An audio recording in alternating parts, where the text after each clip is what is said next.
On August 10th, in the year 1628, Count Abraham Brahe wrote in his diary,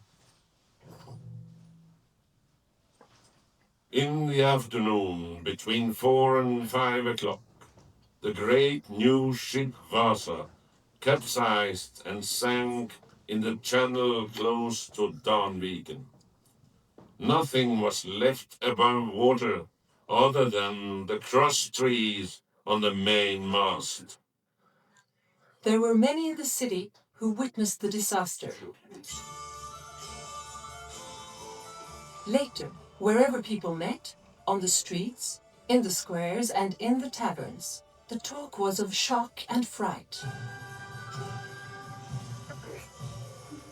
But words of scorn and mockery were also heard.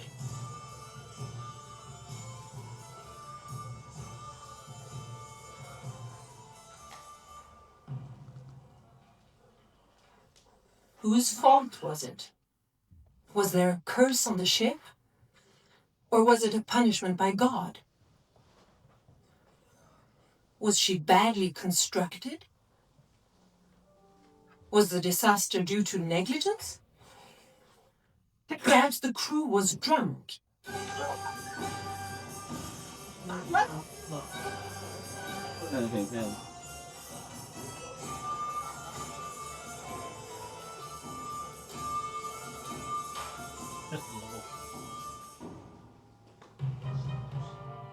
At the royal palace, the king's councillors were shaken. 2 days after the disaster, they wrote a letter to the king, who was in Poland with his army. Great and powerful king, omnipotent sire. When the ship reached the bay of Tagilvik, more weather came in the sails, and the ship went over to larboard, but came up again till it was off the island of Beckholmen, where it did completely fall on its side with water flowing in through the gun ports, until it did slowly sink with sails up and flags flying.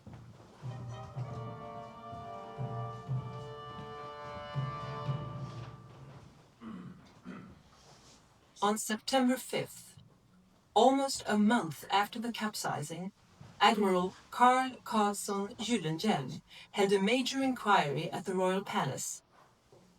This was an important day, for the causes of the disaster were going to be clarified.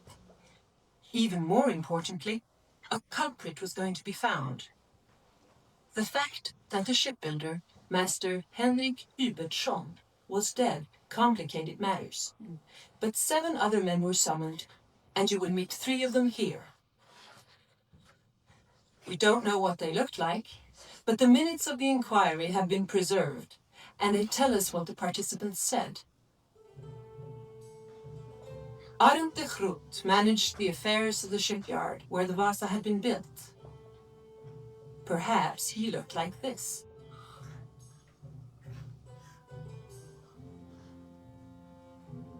The chief boatswain was Göran Mattsson. An experienced seaman, he dared say more than most.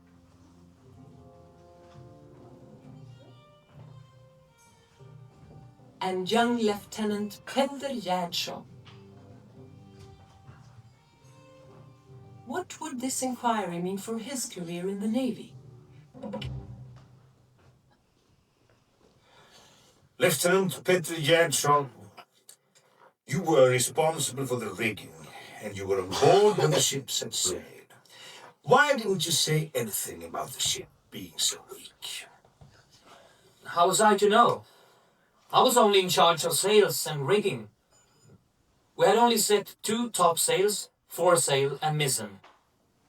But I did notice that the ship heeled, even when the wind was so light that the sheets did not run through the blocks, although they were well towed. Well then, Lieutenant Peter, what do you think made the ship capsize? Were the cannons properly secured? My lord, the Vice Admiral ran below deck when the ship started to heel over. I was afraid that would be the last time I would see him.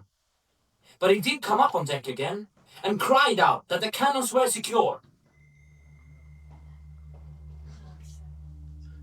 Petter Gerhardsson's testimony was true. When the ship was salvaged, the gun carriages were all lined up along the sides of the ship. The Vasa had 10 sails. We just heard she only had 4 set. The remaining 6 were found on board in the sail locker 3 centuries later. Call the chief boatswain Göran Mattsson. Were you careless with the ship's ballast? Or why did His Majesty's vessel meet disaster? I had taken on board as much ballast as there was room for, to get it exactly the way I wanted. I went down myself with a lantern to stow the stones and get in as much as I could. I feel I have done what I should have done. The bottom of the ship was too narrow and she had no belly. I told Admiral Flem this. He replied that the master surely had built ships before and that I was not to worry. So? You noticed that the ship was tender. I can only say that the captain of the Vasa had shown Admiral Fleming how weak the ship was. While the ship was docked below the Royal Palace, he had 30 men run from one side of the ship to the other in the presence of the Admiral. After they had run back and forth 3 times, the Admiral ordered them to stop. Had they continued, the ship would have overturned. To this, Admiral Fleming said, "If only His Majesty were at home." This was important testimony. Admiral Claes Fleming, the strong man of the Navy and confidant of the king. Why dared he not do anything after the ominous stability test? We know that the king was pushing hard to get his ship under sail. Much was at stake.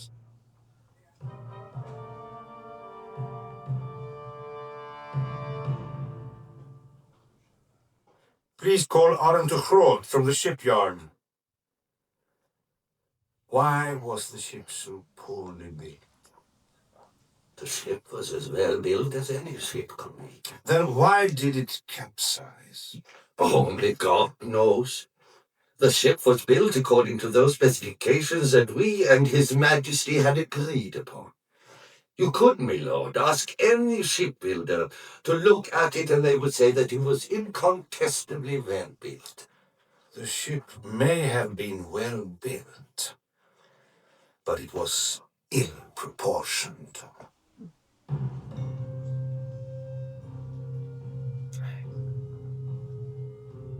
The men who built the Vasa were skilled craftsmen. But no shipbuilder in Sweden had any experience in building a ship with 2 gun decks. The Vasa needed more ballast, but there was not enough room for the stones. The king gave orders, and then counter-orders while the ship was under construction. He wanted to arm her with more and heavier cannon than usual. Now, what happened after the inquiry into the capsizing of the Vasa? Who was blamed? Well, no one was convicted.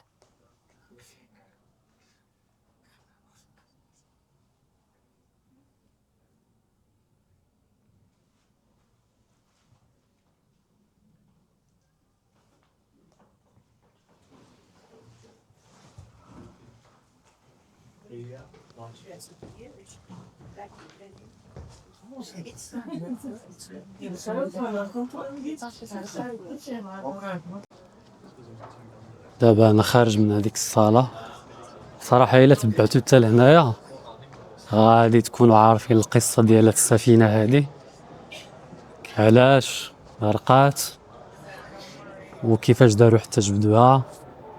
صراحه هذا الفيديو هذا دابا هو اللي عطانا معلومات كافيه صراحه. ما خليكم تبعوا هذا الفيديو كامل باش تاخذوا فكره.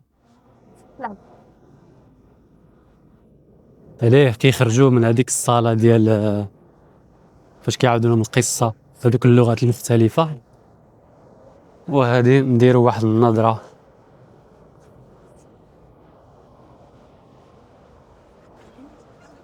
هذه هي السفينة، مجسم مصغر ديال السفينة كيفاش كانت في هذاك الوقت بالضبط قبل ما تغرق.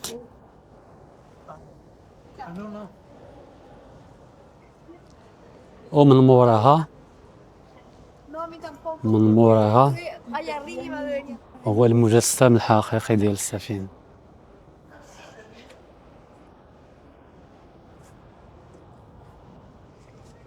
نمشي لهاد الجهة هادي نعاود نصور لكم. هذه هي السفينة ديال فاسا نسبة إلى المتحف.